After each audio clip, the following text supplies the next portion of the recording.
is when I was doing some research on municipal water in my district alone and talking to people in other areas, the statute wasn't very clear as far as how to bill, the classification of users, different things. So basically what this bill does is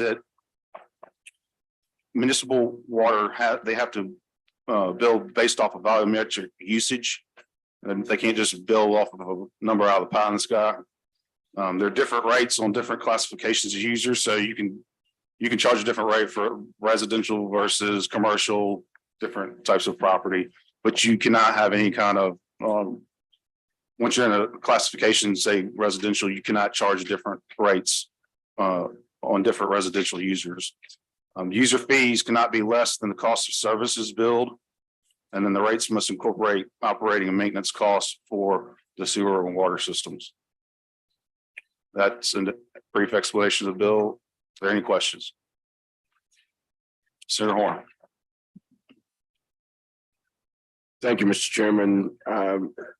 So if I'm understanding this right, this is a bill that would require billing for water based on usage. Is that correct? That's correct. All right, and let's say that there is a federal stipulated order in place that a federal judge has implemented for a particular governing authority's water.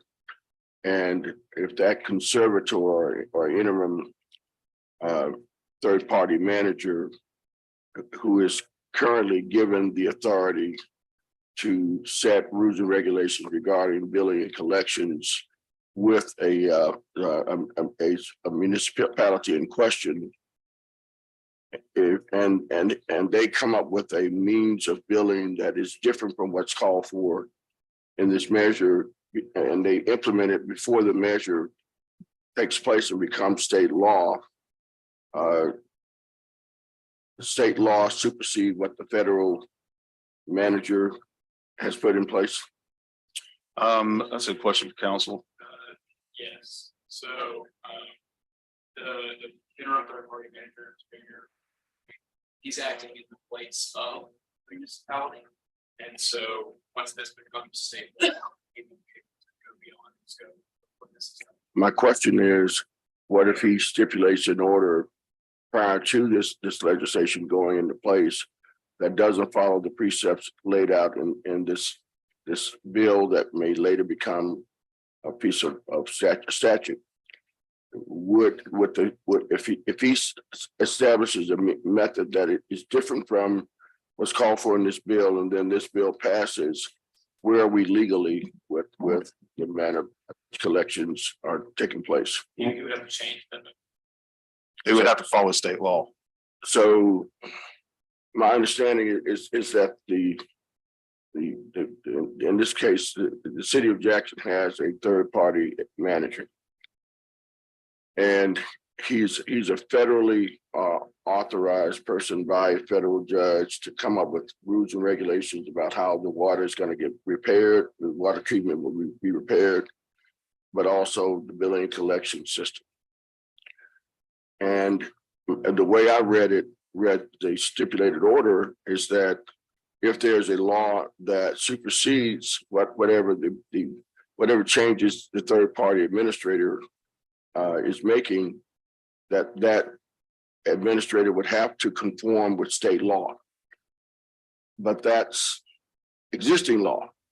So if he makes a decision about how billing and collections will take place before we pass this legislation, you're telling me that he would have to conform to the state legislation. Okay. Thank you, Mr. Chairman. Okay. Any other questions?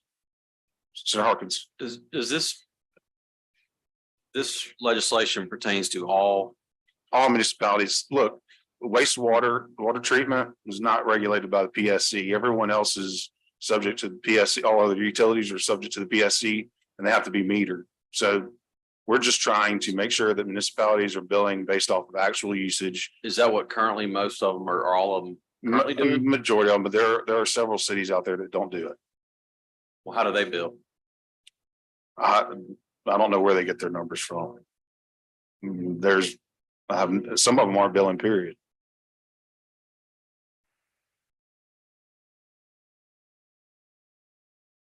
You mentioned something earlier about commercial versus residential rates. So it's based on usage for both, but they may be charged at a different rate for commercial versus residential. Right. Okay. Make sure I got that right. All right, thank you. I still need to look at this.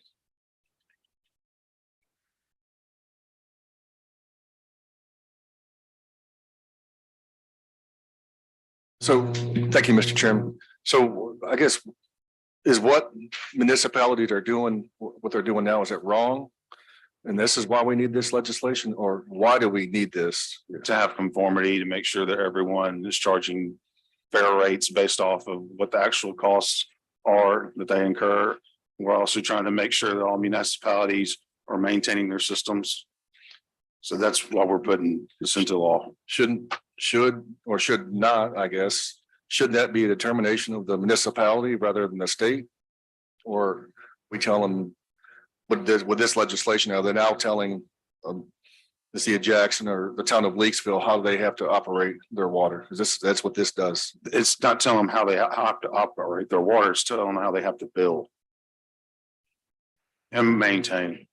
But if they're not billing by volume now, and they're billing a different way, is that wrong? And that's why this is needed? Yes, Why is it wrong? because I mean, you should be charged from whatever you use. Okay, thank you, Mr. Chairman. I can't think of any other way of. I mean, how's someone gonna give you an electric bill without metering how much electricity you use? There's no other way to bill, in my personal opinion. Any other questions? Go ahead. Thank you. Has MML taken a position on this bill? The position that they took was they did not want to be regulated by the PSC.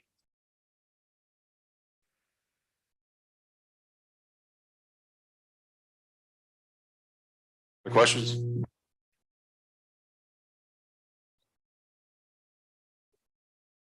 Motion? Y'all heard the motion? All those in favor? Opposed? No. Passes. Rise and report. Motion, rise and report, all in favor?